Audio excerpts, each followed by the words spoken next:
I want to talk about our girl, Nara, because the internet is currently fighting over whether Nara Smith was ever a tradwife. Nara says she wasn't. What she says, she's always been a working mother, okay? And textually, yes, I said textually, she is right.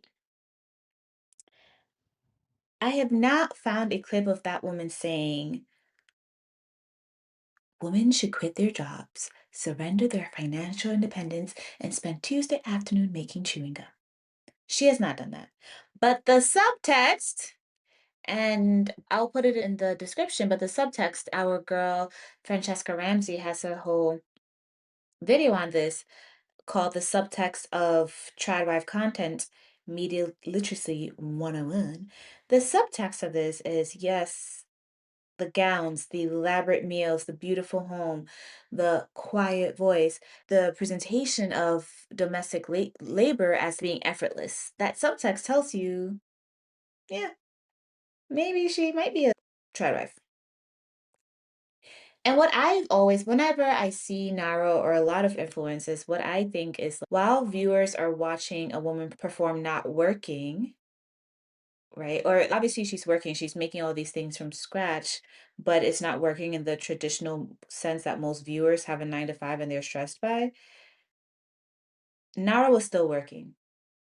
She was developing a recognizable format, a brand that could travel beyond social media through her audience, securing advertisements, increasing visibility. The subtext was professional ambition. And more importantly, your workplace is doing the same thing to you. Your job description is the text. So let's talk about what your company is communicating underneath it. I want to talk about 5 different ways that if you've ever wondered why you were skipped over for a promotion, why work just feels so much harder than it needs to be, and you're wondering why you're not moving forward, I want to get into corporate subtext versus text. So, for example, the first one is the ask to consistently produce high quality work. The text says, do your assignments well and meet the deadlines and avoid mistakes. Simple enough. The subtext underneath that is your performance must create an outcome that someone with power can recognize, remember, and repeat. Meaning that you need to tell a story that so clearly aligns with the vision and the path of the company, the one that leadership has told you about in the all hands, but has you as a center for the catalyst, for the movement, for the change. If you're not able to give that soundbite where someone can say, IFWA did this with the client, which resulted in XYZ more sales. If someone cannot say that, and someone cannot say that who has power, who has influence, the text of do your assignment well, meet deadlines means nothing if the subtext is not met. Because excellent execution establishes that you deserve to keep the current job that you have and the current salary that you have. However, a promotion requires evidence that you can create value at a broader level. And that distinction is supported by a ton of promotion research. And this is where it gets messy because managers use partially different criteria when evaluating current performance versus advancement potential, but the thesis is still there, right? So when you're creating a story and you're trying to get to that subtext is a weak one is I manage onboarding. Something better is I redesign onboarding. But the real subtext that people are looking for, something that's portable, something that the person who has influence and power can yap yap yap about is I redesign onboarding, reducing ramp time by 30%. I did that. Put your name on it, and that way it can travel quickly. People can forward this Slack message to someone else with your name attached to it. And then you become known for the person who can make onboarding from scratch. Because the subtext is produce results that survive retelling. If your manager cannot repeat your case after you leave the room, your case dies in the room. Part of the reason why Nara became so popular was because if you instantly said the woman who makes things from scratch with the voice, people knew her. So that's number one. Number two is keep your manager informed. And the text is send updates and discuss your work during one on ones. That's the text. The subtext is help your manager build a coherent story about your value before promotion decisions begin. That is the subtext. You have to, when they say manage up, when they say make a case for yourself, that's what that means.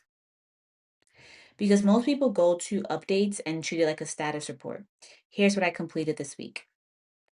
But the subtext, the promotable communication answer is what changed because of the work? Why did the change matter? Who noticed? What larger priority did it support? And what does it demonstrate about your readiness? The person who decides your promotion may not directly observe your work, but they often receive a compressed version through a report from your boss, through yapping, through calibration meetings, and senior leader impressions. So the more you're able to not only create the longer story for your boss or your manager in that one-on-one, and then able to give little snippets and slack in other meetings, the more you're able to be visible. So visibility, I think, is also kind of like text, and it's sloppy. The subtext is make the relationships between your work and the organization's priority easy to infer, right? If you're continuously documenting your impact, sharing it with your boss, your coworkers, when you're in a meeting with your coworker, oh yeah, because I remember when I worked on a similar size or a bigger size client or project. And this is what I did then. Let's apply that same thing here. Or I remember when I worked on it and we did that and it did not work. That works too, right? Because you're still adding value, right? And I personally I've seen how Slack can really change people's perception of you. And that's a form of visibility because you're storytelling in a way that you're able to kind of sit with and control a little bit more. Because it is kind of hard to, I think with your manager, you can probably prepare for that. But with random conversations, it can be hard to like sprinkle sometimes. So it's good to use the Slack. Number three, be a team player. The text of that is collaborate, support colleagues, and contribute beyond your individual responsibilities. And the subtext there is become someone influential people trust with organizational risk.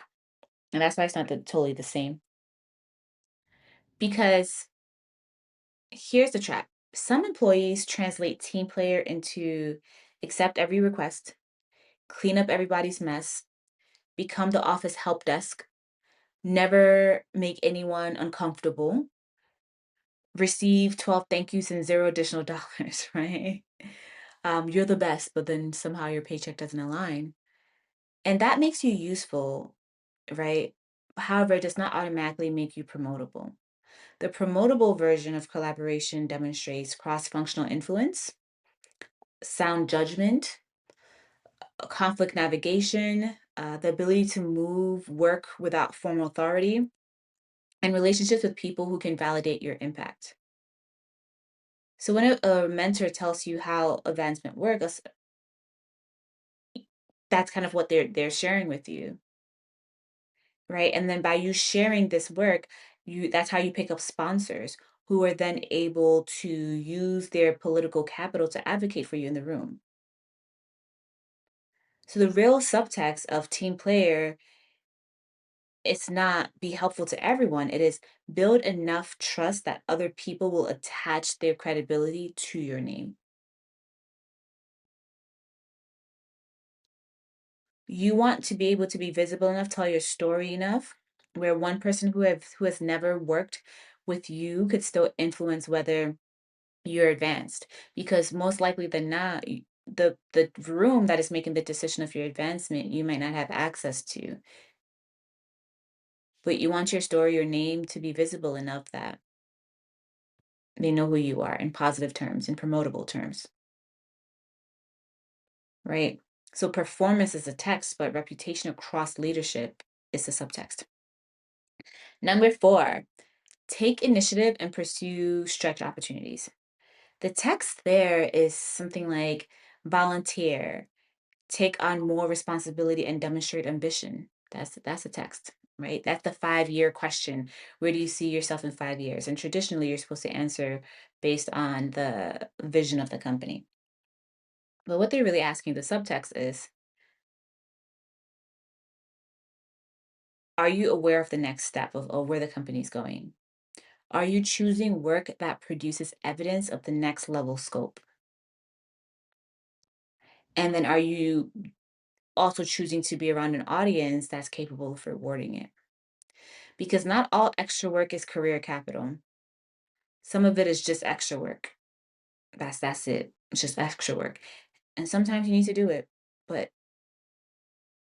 it's helpful to find a useful stretch assignment where you have a specific capability. It allows you to prove I can do this thing. Work associated with the next level, visibility beyond your immediate team, an influential owner or sponsor over that project. You need to have defined success criteria so you know what you're working towards. And a conversation about what successful completion unlocks. If I do this, what happens next? And being very clear about that. Without these elements, a stretch opportunity can mean we have senior level work and a junior level budget. Congratulations on your development. And I will say, if that is where you're at and you still want to do it, then do that work and get that development, but also be really good at telling your story and practice that story in interviews outside of the company. All right. So, your pressure test question is, who has completed an assignment like this? And what did it qualify them to do next? What have you seen other people around you do? Right.